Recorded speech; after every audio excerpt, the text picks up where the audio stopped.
If you are a tutor, here are 5 secrets how AI can take your business to the next level. And look, this isn't some theory or nice to hear stuff. For each one, I'm going to show you a real example where I've actually used it myself as a tutor. By the end of this video, you'll know how to use ChatGPT to gain a huge advantage and leave your competitors in the dust. Secret number 1 is to use it to research on the hard to find stuff. So I teach O-level biology here in Singapore, and recently a student asked me a question on why is it that lymphocytes, which is a type of white blood cell, why does it have such a large nucleus? Now the tricky thing is that this is a feature that they learn in their syllabus, but the syllabus doesn't explain why it has a large nucleus. So I tried searching Google to find an answer, but even after 20 minutes I was getting nowhere. I was reading all these irrelevant articles and it just didn't answer my question. Then I asked ChatGPT, and at first it wasn't a good answer. Then as I probed further, it finally gave me the answer I was looking for. And true story, after I realized how this is literally 10 times faster, I immediately bought a Plus subscription. If this is how much time it can save me for just one question, imagine how much time it's going to save me over the month, over the years. And imagine how much further ahead you would be if you started utilizing this. Okay, but I know some people will say it's only updated to 2021 knowledge. It will be outdated, right? The good news is that as tutors, the syllabus that we are teaching is always a few years behind the most recent discoveries. So even if ChatGPT continues to be 2 years behind, it will be more than enough database of knowledge for us as tutors. Now, secret number 2 is to use it to make questions. Recently, I was making new questions for my Instagram story quizzes. This is something that I post every day. You can check out my page at ThatBioTutor on Instagram. So if you've been tutoring for some time, you know how painful it is to make questions from scratch, how draining and time-consuming it is. So I asked ChatGPT to help me make multiple choice questions, also known as MCQs. Give me 3 wrong but 1 correct option. I even told it exactly the topic I wanted, which is, in this case, fertilization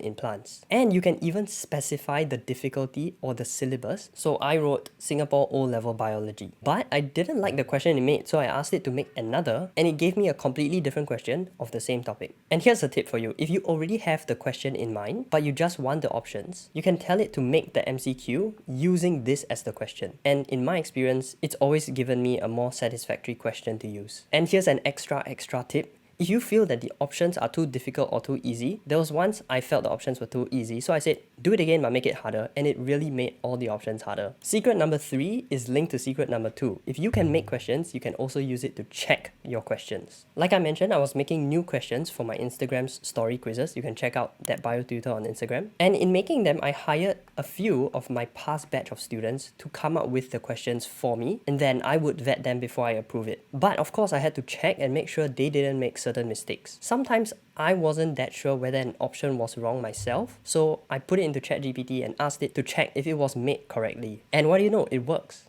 Okay, now secrets number 4 and 5 are about how to make yourself more effective as a teacher. And you know, for a tuition business, the most important thing is how good your teaching is. So listen very closely. Secret number 4 is to use it to find the etymology of difficult words. Yeah, I know, the word etymology is a difficult word in itself, but basically it means to understand how that English word was derived, so that you can better explain these hard words to your students, and it's very good for understanding it and memorizing it. In my opinion, this is especially good for sciences, for humanities, and of course for languages. Okay, a real example. I was searching for the word commensalism. Now, this is a type of symbiotic relationship between 2 organisms in biology, where one organism is benefiting while the other is not being harmed nor benefited. So I wanted to remember this word better myself, and if my students ever ask me in future, I wanted to teach them in a way that they can easily understand this difficult word. So I typed it into ChatGPT. I asked, give me the etymology of this word, and it told me it came from this Latin word